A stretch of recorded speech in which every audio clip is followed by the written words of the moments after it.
Metro রেলের বর্ধিত ভাড়া পুনর্বিবেচনার সিদ্ধান্ত নিয়েছে রেল মন্ত্রক।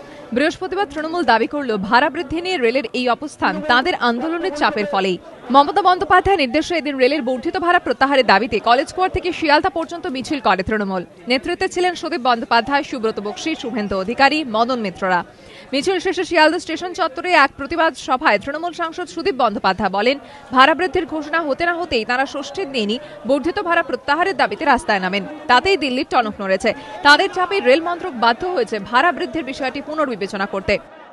আজকে যেভাবে মেট্রো রেলের ভাড়া বেড়েছে, অতর্কিতে একজন বললেন এটা পুনর্বিবেচনা করা হবে। কিসের জন্য পুনর্বিবেচনা হয়েছে? মহাষষ্ঠীর দিন আমাদের মিছিলের পর রেল কর্তৃপক্ষ বাধ্য হয়েছে পুনর্বিবেচনার কথা। 9 মাস পর গত 7ই অক্টোবর সমস্ত শ্রেণীতে 2% হারে যাত্রী ভাড়া বাড়ানো হয়েছে রেলের। 10 দিনের মধ্যে এদিন থেকে ফের ভাড়া বেড়েছে শতাব্দী, রাজধানী ও দুরন্ত এক্সপ্রেসের।